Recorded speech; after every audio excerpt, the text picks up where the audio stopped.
सिपाही आएंगे और 1 मिनट में मकान को खाली करा लेंगे। मन को, बुद्धि को, चित्त को, प्राणों को, जीवात्मा को निकाल के बाद ये मकान जमीन पर जोर से गिरेगा। इसको लोग देखते ही कपड़े डालकर इसको उठा लेंगे और गांव के बाहर ले जाकर लकड़ियों पर रख करके जला देंगे। इसको तो कर देंगे रात। बाकी जो कुछ भी मकान, जमीन, सोना चांदी, दोस्त मित्र, विद्या भाषा, ये सब की सब आपकी इसी जगह पर रखी रह गई। परमात्मा ने हर रोज किसी न किसी गांव में, हर घर में घटना आपके ऊपर से सामने कर दी। जब बच्चा पैदा होता है तो रोता हुआ आता, न कोई नाम उसका और न उसकी कोई जाति, न आंख से पहचान सकता है, न कानों से सुन सकता, न बारी से बोल सकता है, न बुद्धि से विचार कर सकता। ये घटना अनुभव करने की आपको हमेशा दिखाई जाती है कि उस समय पर तो ये कुछ लेकर के नहीं आया, केवल एकमात्र रोता हुआ आया। फिर बीच में ये माया की छाया के तमाके आपने बाहर आंख खोल करके दिखा दिए और वो इसको अपना आधार मानने लगा। लेकिन है बात तो ये कुछ नहीं, ये धोखा ही धोखा रह जाएगा। जब जाने का समय हुआ तो पहचान रखवा ली, बोलना रखवा लिया, सुनना और समझना रखवा लिया और एक धक्का मारा, सीधा आपको रवाना कर दिया। इधर से सिपाही वहां ले गए, खड़ा कर दिया। वहां पूरा हिसाब 1 मिनट में आपका हो जाएगा, 2 मिनट भी नहीं लगेंगे। जो कुछ भी अच्छा बुरा काम किया वो सब वहां लिखा।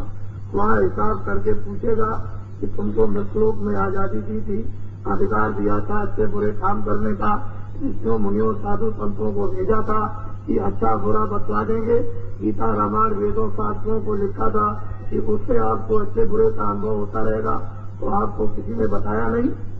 आप क्या उसके यहाँ जवाब दोगे? उसने 4 खाने 84 लक्ष्योनियां अर्थात उसने नर्क बना रखे। उधर से हुकुम शिकायत सुनाएगा और अपने सिपाहियों को कहेगा इनको ले जाओ और 1 करोड़ बरस तुमको उस नर्क में डालो जिसमें खाते जाते हैं, 1 करोड़ बरस तक उस नर्क में डालो जिसमें जलाए जाते हैं, 1 करोड़ बरस तक उस नर्क में डालो जिसमें बनाए जाते हैं। तो वहाँ तो कोई बचाने वाला आपके हो जाएगा नहीं। लाखों लाखों मील तक रोने की आवाज आती है। ये सब कुछ उस योग अवस्था में देखा जाता है। रामायण में देखिए सब कुछ लिखा, गीता में देखिए सब कुछ लिखा, वेदों शास्त्रों में देखिए सब कुछ लिखा, कबीर और मीरा ने कहा सब कुछ लिखा। तो जो कुछ भी कहा गया वो आपकी भलाई और आत्माओं के कल्याण के लिए। लेकिन हम लोगों ने महात्माओं को छोड़ दिया, गीता रामायण को छोड़ दिया, मंदिर देवताओं को छोड़ दिया। अब हम लोग निसंतुष्ट हो गए।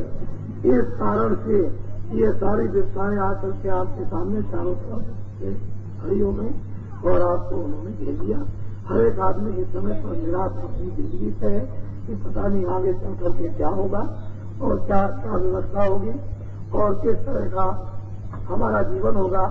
कोई आदमी इस समय पर शांत नहीं है।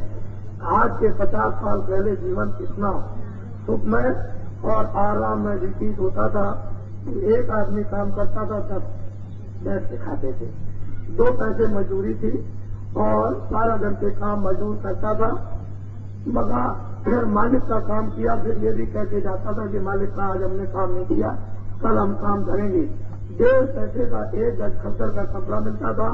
1 तोले का दाम 12 रुपए मेरे सामने बहुत दिनों तक बिकता रहा और 1 रुपए का 1.5 मन चला। ऐसा जीवन मालूम होता था। कैसे लोग धार्मिक थे, कैसे सच्चे थे, कैसे ईमानदार थे, कितने सत्वारी थे, कितने सचरित्र थे और कितना प्यार उनके अंदर, हृदय में कितनी दया थी। ये सब उलट करके कल्पना हो गई। और ये जो आपके सामने इस समय पर विकराल रूप से उदाहरण कर लिया, उसके संबंध में मैं आपको कहना चाहता हूँ। और आप लोग भली बात इस बात को अच्छी तरह से सुनेंगे, समझेंगे भी। मैं प्रमाण के सहित आपको समझाना चाहता हूँ ताकि आपको किसी को संदेह न होने पाए। पहले तो मैं आपको अपना नाम बता दूं।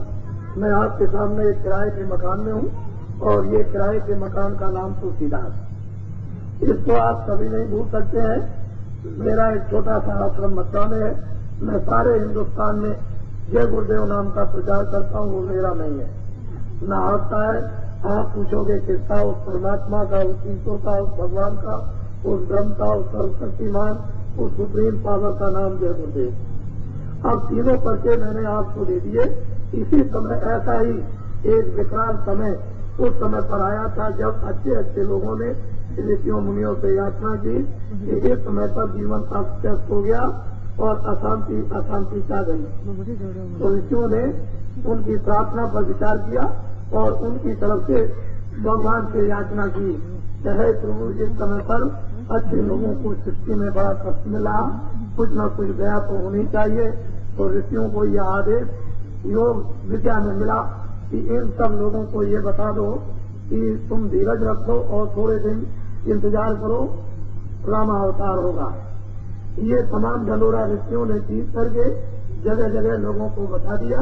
अंत में रामावतार हुआ और जब ऋषियों ने कुछ देखा तो रामावतार होने के पश्चात उन्होंने आदेश दे दिया कि तुमको घर छोड़ करके जंगल में जाना होगा और वहां पर जाकर के तुमको कठोर तपस्या करनी होगी। वो सब सिरोधार्य हो गया। जब रामावतार हुआ तो जंगल को चले गए। जंगल में गए, वहां कोल और भील वो छोटे छोटे नंगे आदमी उनको मिले। उन्होंने पूछा कि आप कौन है? उन्होंने कहा कि मुझे ऋषियों का आदेश हुआ है कि जंगल में जाकर तप करो, मैं तप करने के लिए आया हूँ। कोल भीलों ने कहा कि मेरे जो कोई सेवा हो तो आप मुझको बताइए। भगवान राम ने उस समय तो राम उनका नाम नहीं था, राम ही कहते थे, लेकिन भगवान नहीं था। उन्होंने कहा मैं तपस्या करूंगा, जब जरूरत होगी तो आपसे सेवा के लिए कहूंगा। तपस्या करने लगे। जब उनकी तपस्या पूर्ण हो गई, उनको सिद्धि और शक्ति प्राप्त हो गई तो उनको आदेश हो गया। उन्होंने कोल भीलों को बुलाकर कहा कि मेरा कार्य संपन्न पूरा हो गया, मुझको आदेश हो गया है, मुझे धर्म की स्थापना, सज्जनों की रक्षा और दुष्टों का विनाश करना। त्रेता जाएगा तो अपन लगेगा। बड़ी सीधी साधी कोल भीलों को मोटी बात समझाई जिससे कि वो सभी लोग नंगे आदमी समझ सके। उन्होंने कहा कि तुम लोग इस कार्य में मेरा साथ दे सकते हो? तो उन्होंने कहा मैं बिल्कुल तैयार हूँ, जो आदेश दीजिए मैं सब करने को तैयार हूँ। उन्होंने कहा ठीक, तुम तैयार हो जाओ। कोल भीलों को उतार लिया और बंदरों को और चल पड़े। उन्होंने बड़े बड़े राक्षसों को उन्होंने समाप्त किया। ऐसे बाली और रावण ऐसे राजाओं को उन्होंने खत्म कर दिया। सुग्रीव और विभीषण को राज देकर उन्होंने और वापिस आए। त्रेता समाप्त हुआ, द्वापर लगा। बड़ी सीधी सादी बात, धर्म की स्थापना, सज्जनों की रक्षा। बहुत काल तक सब लोग सुधर्म का पालन करते रहे। सब लोग एक अंकुश में और एक अनुशासन में सब रहते रहे। सब परस्पर प्रेम और आदर सत्कार एक दूसरे का, जब जरूरत हो तो काम आते थे। इस तरह से सृष्टि में 6 नंबर आराम से लोग जिंदगी व्यतीत करने लगे। बहुत समय के बाद फिर गड़बड़ी पैदा हुई।